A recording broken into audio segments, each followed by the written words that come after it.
All right, so we'll wait. We'll give folks a minute or two to see if we get any attendees. We'll wait. I think maybe we'll wait till 104, 105.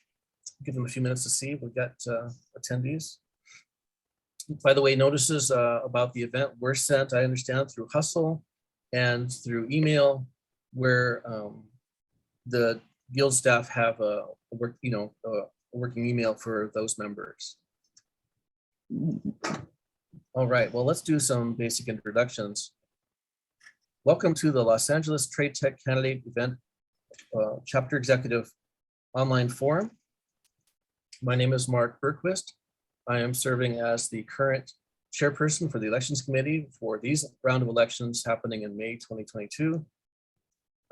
I'd like to introduce my co-elections committee member, Vazrik Karabidian. Vazrik, go ahead and introduce yourself. Hello, hi everybody. My name is Vazrik Karabidian. I'm a senior network engineer working for LACCP, one of the election committee members. Thank you, Vazrik. Vazrik's going to be serving as our timekeeper as we go through this event forum today. He will hold up a card that shows when the answer period allotted for each candidate is over. Vazrik, why don't you hold up the card now so that people can see it? Once the 2 minutes is elapsed, I'm going to take note of the seconds after past the 2-minute mark, and I would mute candidates after 10 seconds. We also have our candidates here present with us today. Our candidates for the chapter executive position at Los Angeles Trade Technical College chapter of the College Staff Guild 1521A are running for chapter chair, Lori Hunter. Lori, could you say hello and introduce yourself? Good afternoon. I am Lori Hunter, your current AFT Staff Guild chapter chair at LA Trade Tech College. Hi, Lori. Thank you, welcome. And our candidate for, well, we'll give Monica an extra moment. The candidate for grievance representative is here with us today, Cookie Williams. Cookie, could you introduce yourself, please? Hi, my name is Cookie Williams. I'm the current grievance rep here at LA Trade Tech. Go Beavers. Thank you, Cookie. Welcome. Monica was with us, and then maybe she's having technical difficulties. We may have to come back to her, but also running for the candidate for chapter delegate is Monica Castillo. I hope that she'll be back with us shortly. Now I'm going to hand it over to Vazrik. He'll read the chapter executive job description. Then we'll begin with Vazrik to deliver the questions after that. Vazrik, go ahead. Okay, we're going to start from chapter chair duties, job description. So job description of chapter chair duties. You may also find the duties in the constitution of the Guild website. The chapter chair is elected to represent their work site members at executive board meeting and at the work site. Duties include, but are not limited to the following: reporting on district-wide and work site meetings to the membership, to the executive board of the LATTC chapter and the Guild executive board of the 1521A. Scheduling regular consultations with the worksite president to discuss current concerns and issues, and represent and/or appoints members to sit on worksite, shared governance, hiring, and selection committees, and requests and reviews written reports from attendees on those committees. Working to resolve members' complaints, referring grievances or possible grievances to the worksite grievance representative. Also consulting with the worksite grievance rep, grievance secretary, worksite president, or executive director on contract inquiries to ensure that contract is being interpreted accurately. The chapter chair also serve as the backup for workplace grievance rep if the representative is absent or if there is no grievance rep. And the last one, additional duties of the chapter chair are listed in the constitution of the AFT College Staff Guild of Los Angeles, Local 1521A. Now, Lori, I'm going to start asking the questions. And as Mark already mentioned, you have 2 minutes for each question to answer. First question, What is your vision for a strong union, and how will you build a strong AFT 1521A chapter? Time stop. Okay, well, my vision has been, as it always has been, and I've been the chair for 15 plus years, is to advocate for our employees, to make sure that they have adequate or even stellar advocacy. First of all, so that they know that their contract is in play, that they know their contract, that they have advocacy against any issues with management, and to know that they're valuable union professionals. And everything that I send out to our members and whatever other documentation, I always use a logo that says a union of professionals, because I think that we as classified, sometimes we forget that, or we don't even realize that we're professionals just like everybody else in the district. So always to advocate for our members. Thank you. Second question, Lori. What do you tell our members who are concerned about current rates of inflation and receiving the COLA increase? Well, the questions that I have received from members, on our campus is that our negotiation team is working hard to get us the COLA that we deserve. And I think that those of us who have been here long enough, we know that it doesn't happen overnight. I can't say that I'm not as frustrated as everybody, and I'm sure the negotiating team is also. But we have to remember the goal is to get the best of what our team can negotiate for us. So that's our answer when people ask. We want them to feel encouraged, even though they may be a little, anxious, but to know that we're all working on their behalf. Okay, thank you for the answer. The last question is, how do you plan to fulfill your role if you are elected as a chapter chair? Well, first and foremost, to build on what I've already done over the years. First of all, to keep up to date on our contract language. When you've done it for a while, you get to know the contract and its nuances. Management's, I don't know if it's their role or what they think they're enjoying, but I want us as members to know our contract. And even if the member doesn't know, myself, our grievance rep, and our first delegate and delegate, we try our best to ensure that a member knows that their contract stands and protects them from things that are not beneficial. So that's one. Two is to always put us in the best light, because classified are not seen as equal members of not only our campus, but of the whole district. Everybody has a hierarchy. And so a lot of times classified are seen, forgive me, as a necessary evil. We are necessary because we belong in the district. We have a place and a purpose, and we're valuable. And I don't want any of our members to ever think that we're not a valuable part. So that's part of my job, to ensure that we're seen like that. And lastly, to let members know, look, I am a member too. I'm not on a higher echelon. I'm in the trenches with you. So when I say staff guild, I mean us, not you. So hopefully our members know that I'm here. I'm in the trenches with you, and I will always answer the call. Thank you. Right on time. So, Lori, thank you so much for your response. Responded to the questions. Now I'm gonna hand over the conversation to Mark to continue for next section. Okay, thank you. All right, thank you. Thank you, Vazrik. Thank you, Lori. I will now read the duties of chapter delegate. The duties of a chapter delegate. Delegates and alternate delegates represent their worksite members at executive board meetings and at the worksite.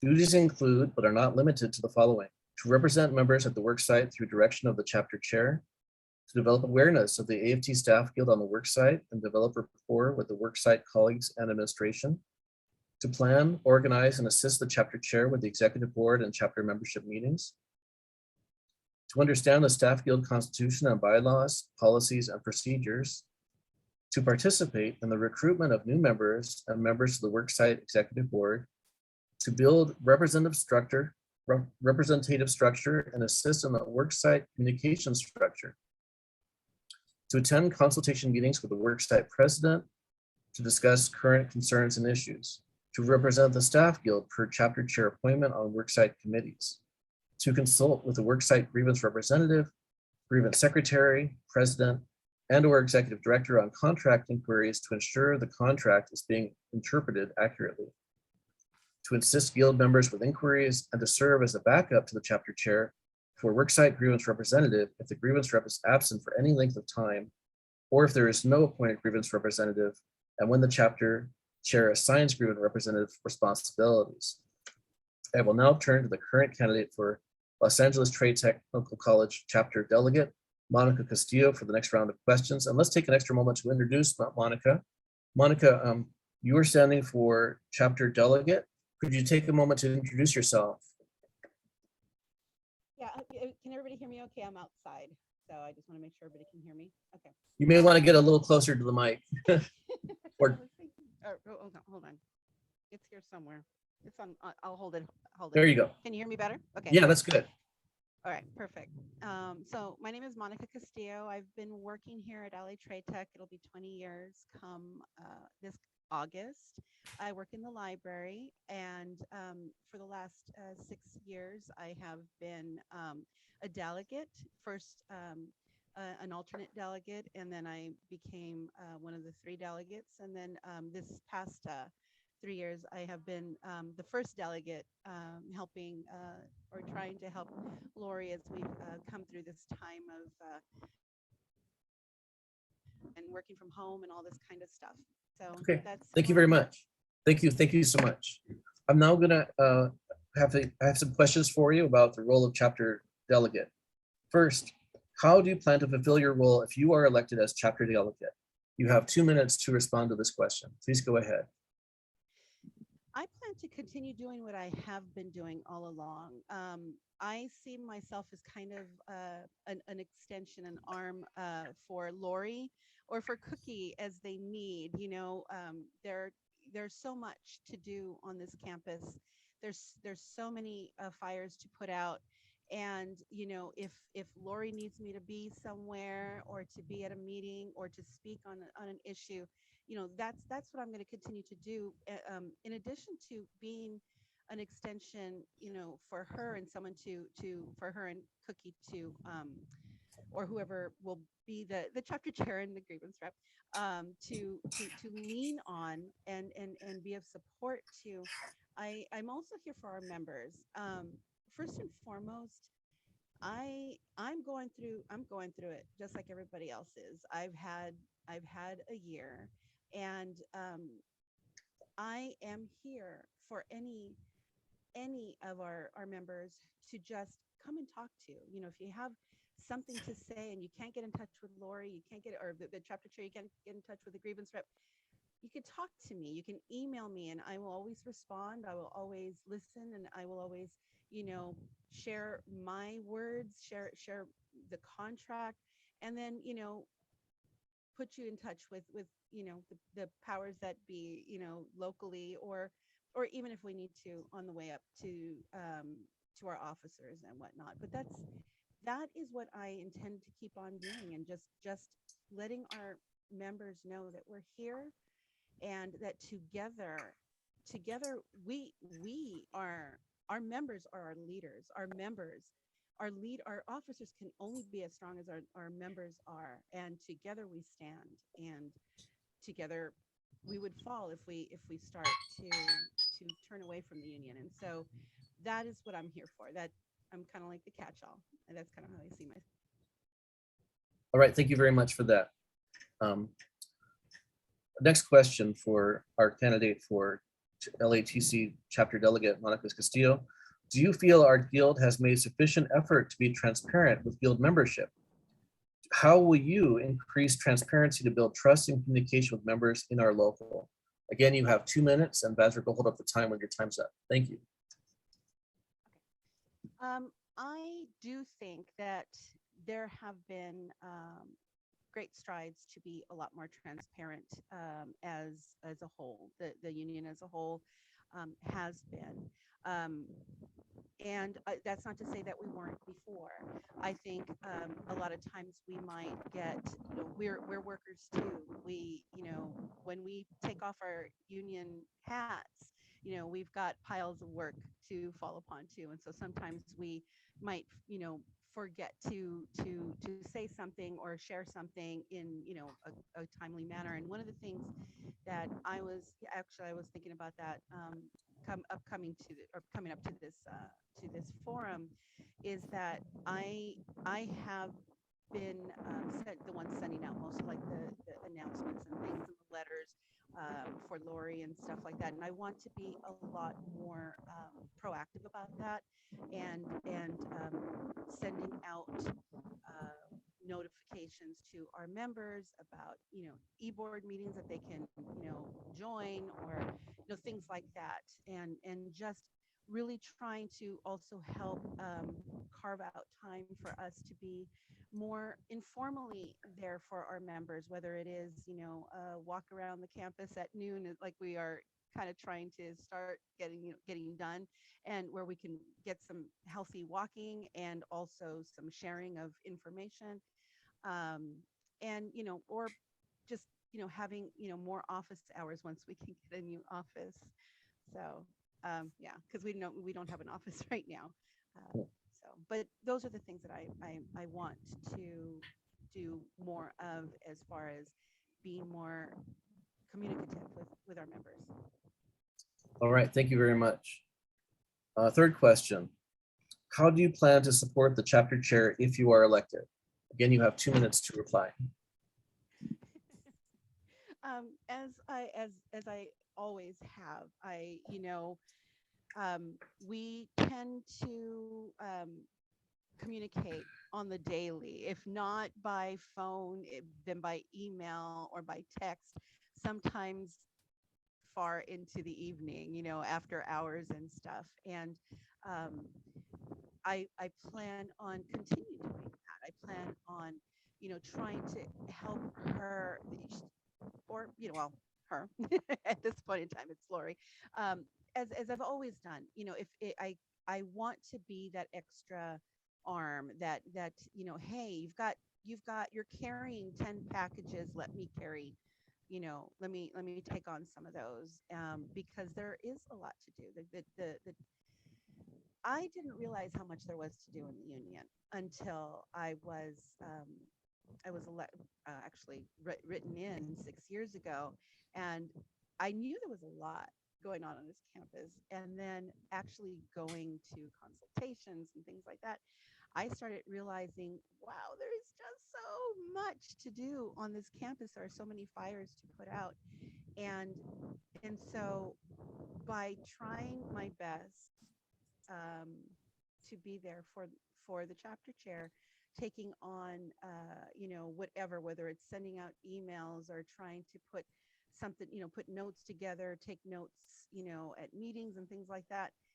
That's what I've been doing, and whatever else the chapter chair may need, because like I said, I do feel like I'm an extension or a third arm, as it may be, for the chapter chair. All right, thank you. Thank you to Monica Castillo, current LA Trade Tech chapter delegate candidate, for responding to those questions. I'm now going to turn it over to Vazrik to read the duties of grievance representative. Vazrik, go right ahead. Sure. Thank you, Mark. So grievance representative of the staff guild are elected to represent their worksite members at executive board meetings and at the worksite. They shall receive release time as determined by the executive board to assume their responsibilities. Grievance representatives shall have one vote at executive board meetings. Duties of the grievance rep includes but are not limited to the following. Understand the need for the willing to receive ongoing grievance training, knowledge and implementation of Article 22 grievance procedure, including timeline, process, investigation, and documentation. Attend regularly scheduled staff guild worksite grievance rep meetings. Provide counseling, consultation, training, and guidance to worksite membership.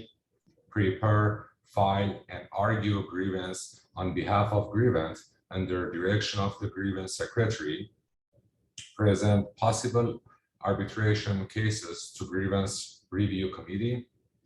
Assist in preparation of arbitration under direction of grievance secretary. Serve as a resource to worksite chapter chair. Understand and apply patient information and update materials like personal commission rules, HR guides, board rules, education codes, PERB decisions, and etc. to worksite grievance. If possible, attend executive board meetings. And the last, participate in grievance and arbitration seminar and union labor conferences. So, Cookie, we have 3 questions for you. The first one is, how do you plan to fulfill your role if you are elected as the grievance rep? You have 2 minutes to answer. As a grievance rep, there's a lot of investigation that you have to do when it comes to members. Members are, there's a lot of issues that we have on this campus, not for sure about other campuses, but as a grievance rep, combined with our union rep, we'll get together and talk to our member. If there's other issues they want to talk about, I do that too. They come in talking about some other things, but to uphold our contract for one, and to make sure that our members are being treated in a way that they're supposed to be respectfully, and allow them to do their work. So I do a lot of investigation and a lot of talking to our members to make sure that these things are happening for them, and along with our union rep also.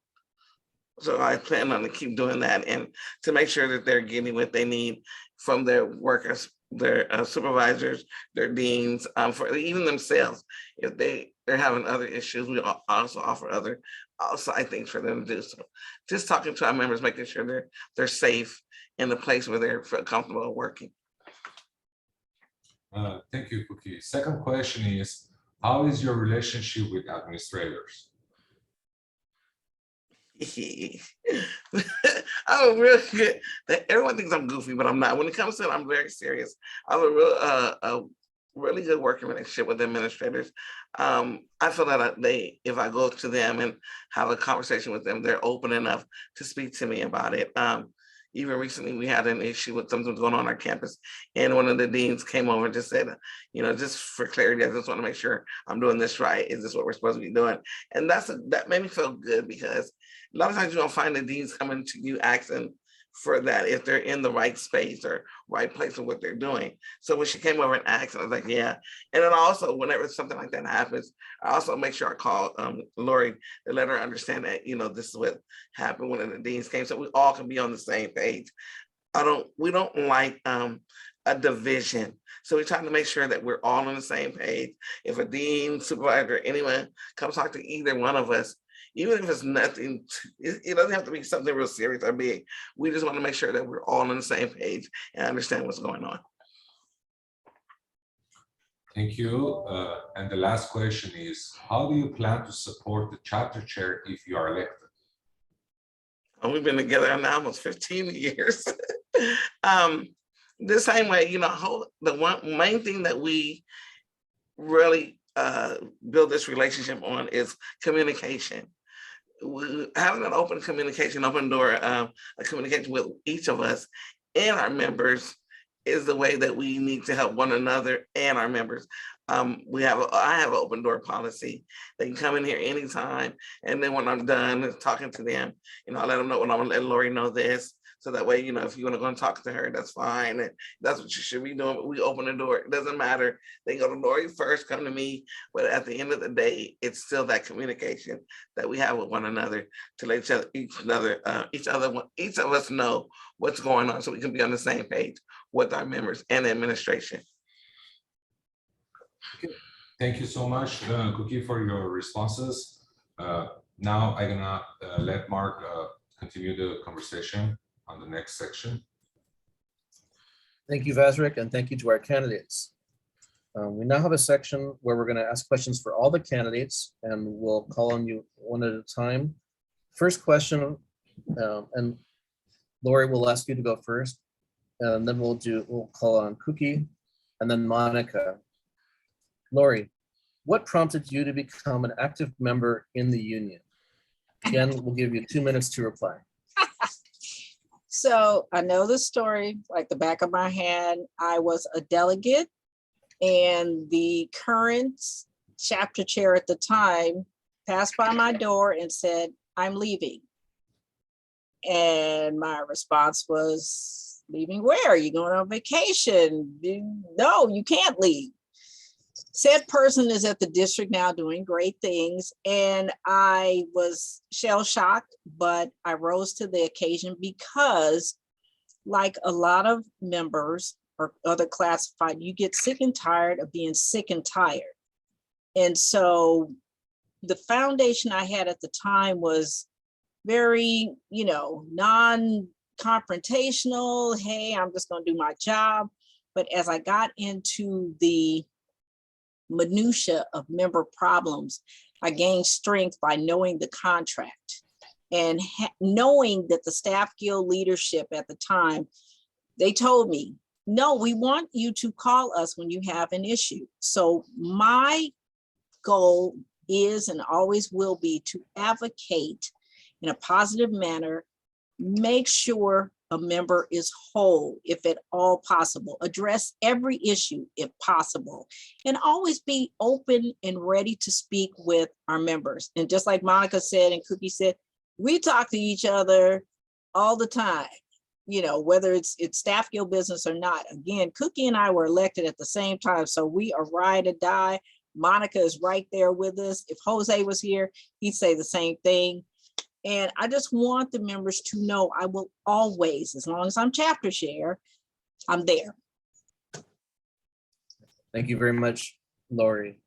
And now, Cookie, this question for you. What prompted you to become an active member in the union? About 10 minutes. Thank you. I was having an issue with one of my, when I came back to the campus, Trade Tech, I was having an issue with someone that's actually AFT staff, was an AFT supervisor, secretary, something. And I asked him, how can you, do these things when you're a union person? We have a union and we should talk. And he said something crazy. So I went and talked to the person that at the time, well, she's been long gone, was a grievance rep. We resolved it. And then she said, the first thing you need to do is look at your contract and make sure that what he's telling you is correct, because this is where everything lies in this contract. So I went home and read the contract, and then about 6 months later, I was talking to some other members and they're saying these issues that they had. And I said, read the contract, it's in there. So that went on for about a year or so. And then I was talking to Lori and she was running for a delegate. And I said, you know what, that's something I should do, because I've read this contract, I've talked to people, they come and they share their issues and stories with me, and I'm just the person that works here. So why not join the union and be a part that can go and say, look, and our members are having this. So I became a delegate. And then, like Lori said, they both, the union rep and the grievance rep both left at the same time. And the grievance rep came to me, saying that you're very active, you listen to people, the people come and talk to you. Have you ever thought about being a grievance rep? And I was like, no. And I said, no.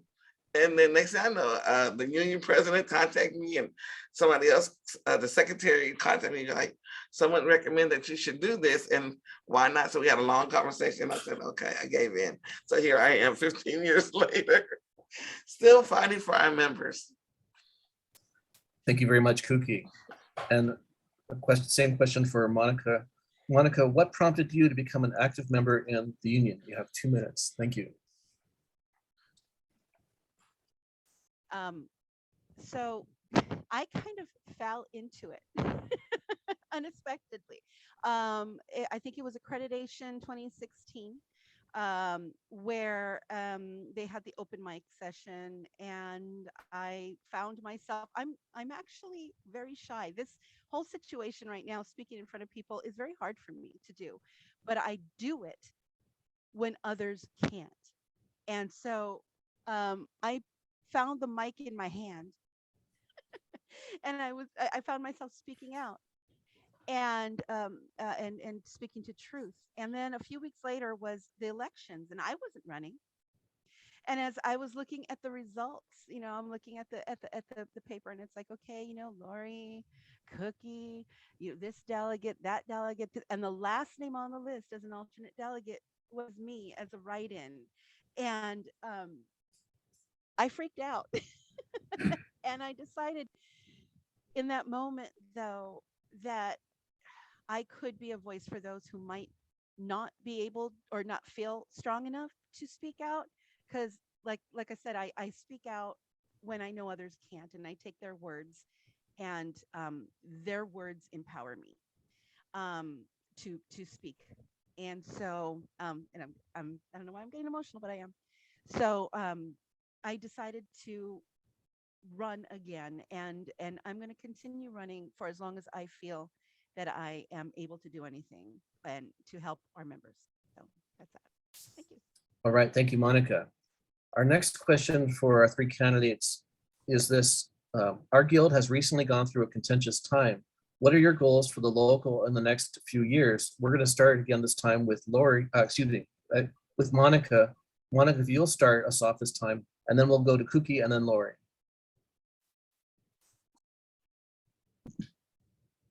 I was getting some wind.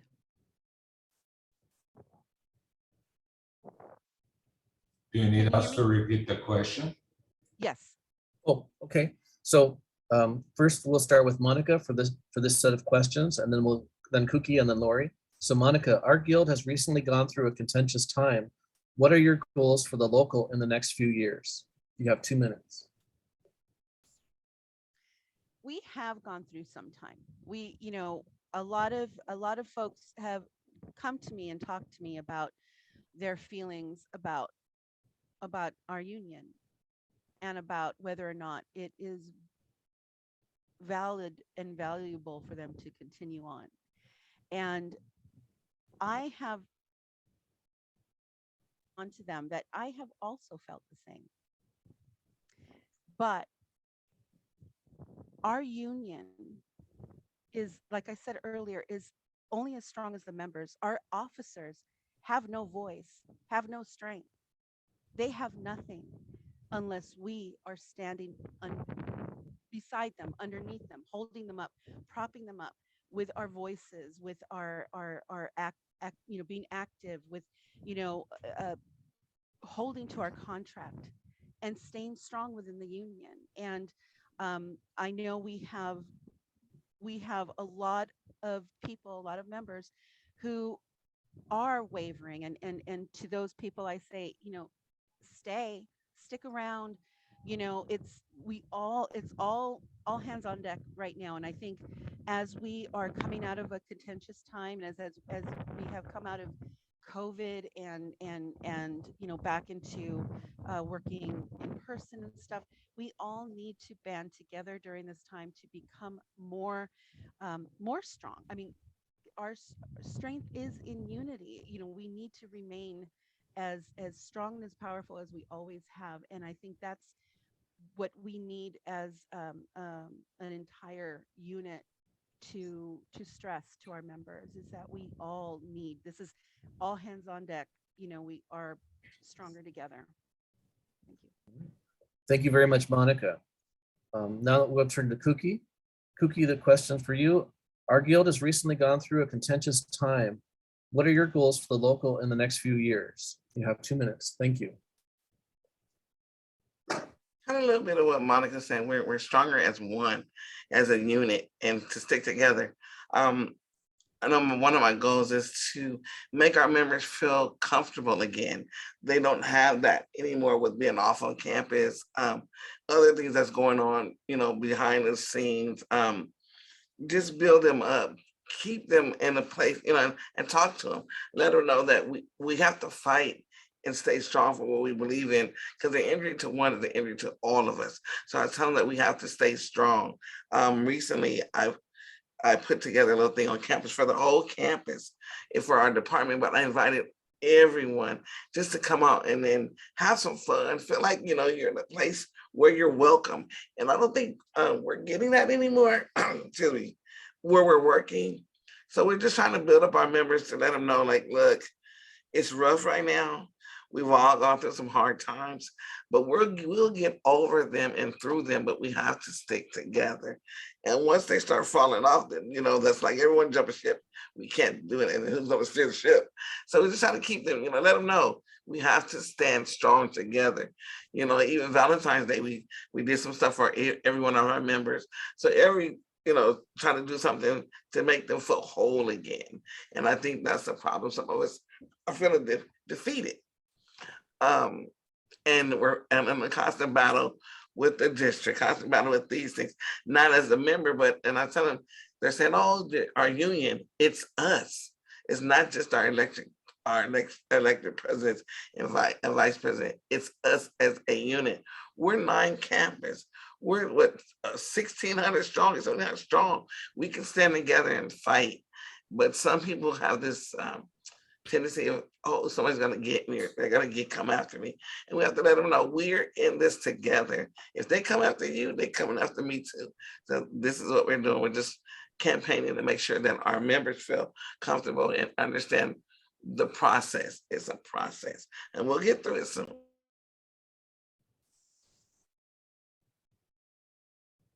Mark, you are. Thank you very much. Thank you, Cookie, for your reply. Lastly, we turn to Lori for the same question. Lori, our guild has recently gone through a contentious time. What are your goals for the local in the next few years? You have 2 minutes. Thank you very much. Okay, well, I would probably piggyback on what Monica and Cookie have said. We really want to help members feel closer to being whole as members. There's always issues and tumultuous behaviors on our campus, obviously our union. But what I hope that they get now is a stronger sense of our contract, especially as we're going through negotiation. One of the things that we've tried to do as we have come together, and I'm gonna piggyback on what Cookie said, is to let our members know that we care about you. And yeah, we did something for Valentine's Day. We're gonna plan some stuff for the other holidays, but I want them to know that you're more than just a worker. You're a whole person. So we try to engage with our members, talk to them about their family, especially when they share it with us, to let them know we're here for you in whatever state it is. We've had former members that have lost family members. We want all of us to know these things about each other so that we continue to be a whole unit rather than, oh, okay, well, it's just staff guild over there and, 99 is here and we're there. We've had opportunities recently to come together with other units for common goals. So we want them also to know, don't just think of your position as a staff guild member. We are here, all of us supposedly, to serve students, but we know there's a lot of obstacles in the way.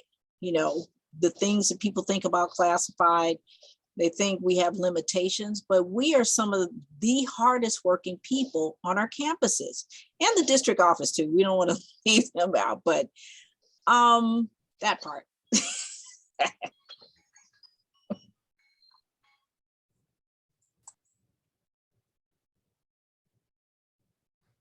You're muted, Mark. Mark, you're muted. Thank you very much. Thank you to our candidates for your replies to the previous questions. We've got another question for all three. The question, we're going to go in this order this time. We'll go with Kuki first, and then Monica, and then Lori. 2 minutes for each candidate, please. What are your views on how the district has been handling their current vaccine policy and other mandates? Can we please start with Kuki? Thank you.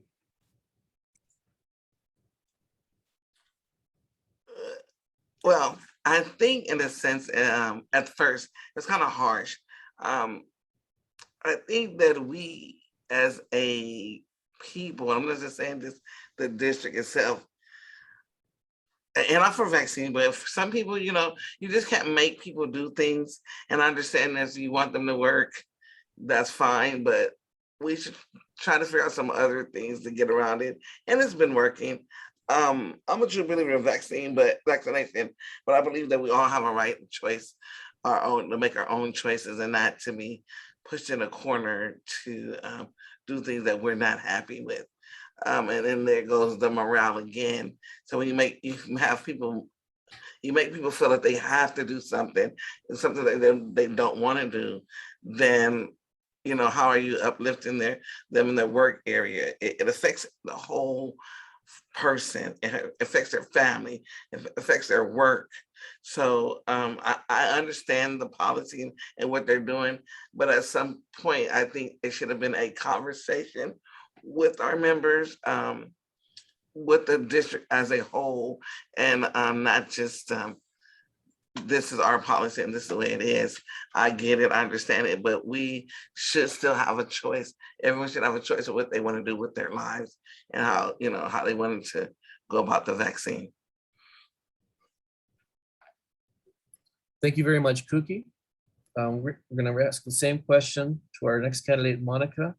Monica, what are your views on how the district has been handling their vaccine policy and other mandates? You have 2 minutes. Thank you.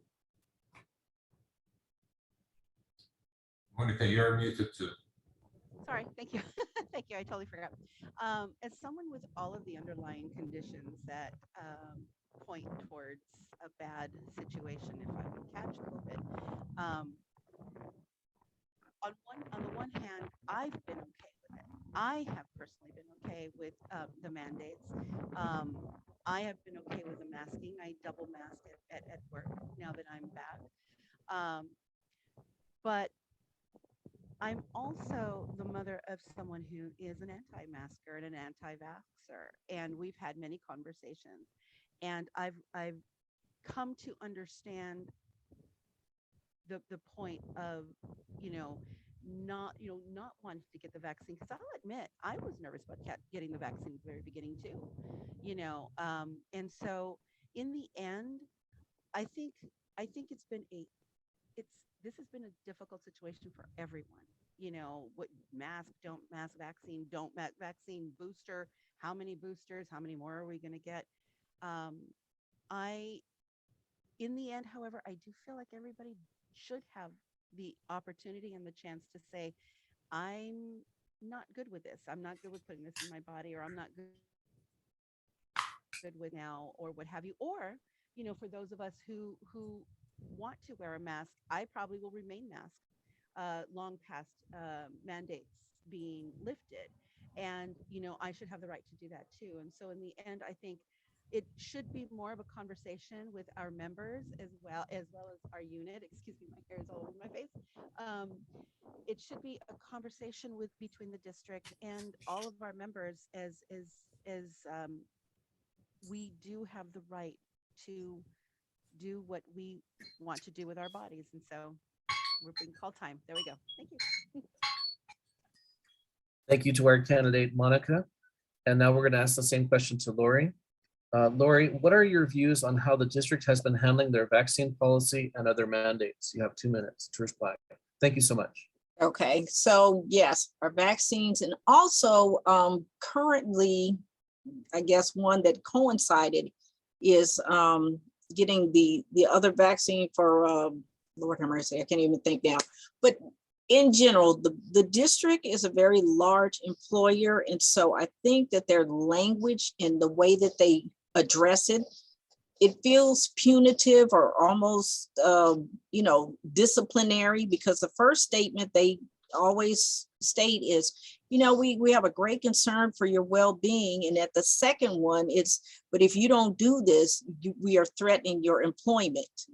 I think that they could have a better way of stating that. All of us are fearful or anxious about something that none of us have been through. This is a very new thing. So with that, I would love it if the district would put a more human face on their interactions. I've had numerous conversations with some of our bigger groups of employees who are having issues with students who don't want to adhere to any kind of mask mandate or whatever the requirement is. We all want to feel safe at work, and I think the district is not doing the best job at keeping us safe. So we try our hardest to find out other ways to make sure that we can secure everybody's safety. Because if I don't feel safe, I'm not going to give the best or quality service when I'm talking to students. So I think that classified safety is not foremost in the district's mind. Hence the reason that all of us are at work and faculty is not. That's a whole nother volume and chapter, but I think there's a lot of inequities.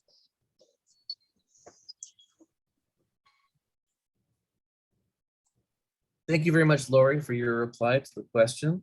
Now we're entering the last section where we're going to give each candidate up to 3 minutes to make a personal candidate statement. We'd like to go in this order with Monica, and then Kuki, and then Lori. So Monica, we're giving you 3 minutes to make your personal closing candidate statement. Please go right ahead. Okay, I have nothing written because this is who I am. I speak off the cuff. So I am a classified. I am a member. I am one of you. I have had a rough year and many rough years prior with, administration and interpersonal conflicts with, people above, let's just say. But I am someone who really does care. Like I said earlier, I don't speak. I'm not good at this. I'm not good at speaking. I'm not good at giving speeches. I'm not good at this, the whole politicking aspect. But what I am good at is giving voice to those who can't or won't or are afraid to. And your voices really do help empower me. So when I get an email from someone who is just not knowing how they feel right now about everything going on, that the conversations that we have, the things that you share with me, I take those and they empower me to speak for you if you can't, and speak to the issues, or take them to Lori, or take them to Cookie. I will always be an advocate. I will always be someone you can come to talk to try to understand, try to listen, just even if it's just for an ear, to be an ear. And if I'm elected, I'm just going to continue doing more of that, and know that I share some of your situations, and those that I don't, I will listen to and understand, and do my best to advocate for you. So if you vote for me, I'm just going to be doing more of the same. So thank you. And thank you to our candidate, Monica, for your statement. For the next closing statement, we'd like to turn to Kuki Williams. Kuki, you've got 3 minutes to make your personal candidate's closing statement. Thank you. Please go ahead. Like Monica, so I didn't have anything written, but that's okay. As a grievance rep for the past 15 years, I believe that I uphold our members. I listen. I investigate, I give solutions. We talk about it as a grievance rep. I think that's something that the person should do also when communicating with your union person. As a grievance rep, my plan is to always uphold our members. Let them know also I'm a member too. I'm no better than they are. And they're no, we are equal. I am not the perfect employee. And I don't want anyone to ever think that. This is sometimes that's just how people perceive us to be. We're not, trust me. Any issues that have come up, I am willing to talk to supervisors, deans, whomever, to make sure that our members are whole. There's been a lot of issues on this campus that we had to resolve. We talk after work, and Lori and I talked after work, before work, and just try to figure out what our members, walk them through. Have members that even retired that I had to go and help do some things with. They no longer work here, but who would take care of them? That's still our members. So I believe in working and advocating and fighting for the issues. I'm standing on our contract, helping anyone in our union. We've also helped people outside our union, or unions on campus.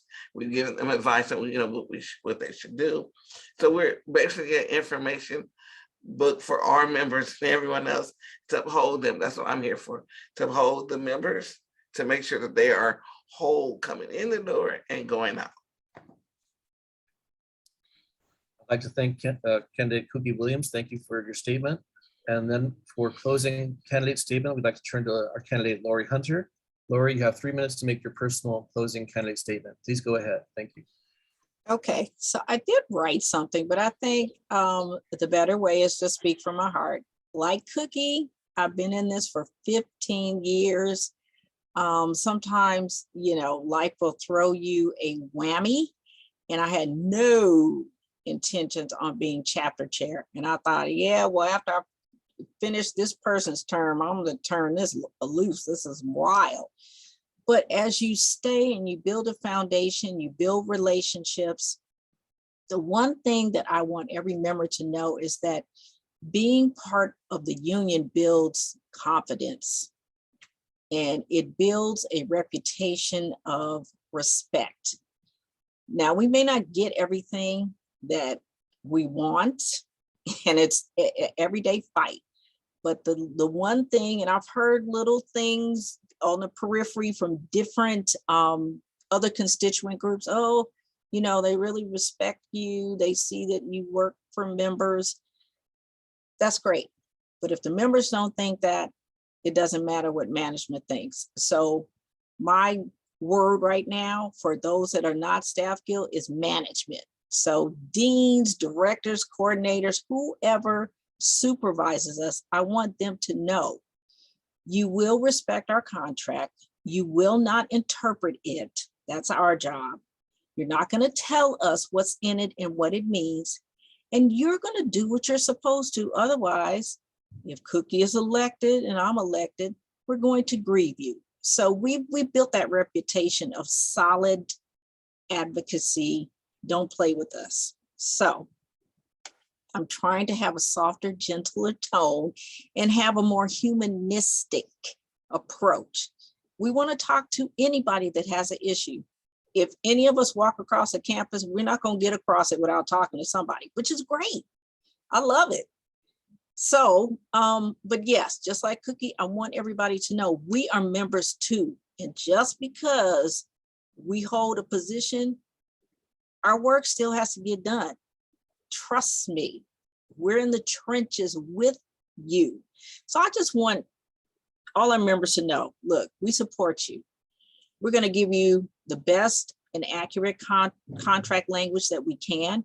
And if I don't know it, and trust me, I know it, I'm going to go to our president. If I have to talk to AFT National, which I wouldn't, but I'm going to try my best to get the most accurate information. Management will never tell me about my contract. It's not their purview, and they know it. And if I say it, believe it. So again, I thank our two ladies, there were three, Donna, Robin, and Sherry. Thank you for being on the call. You get cool points from me.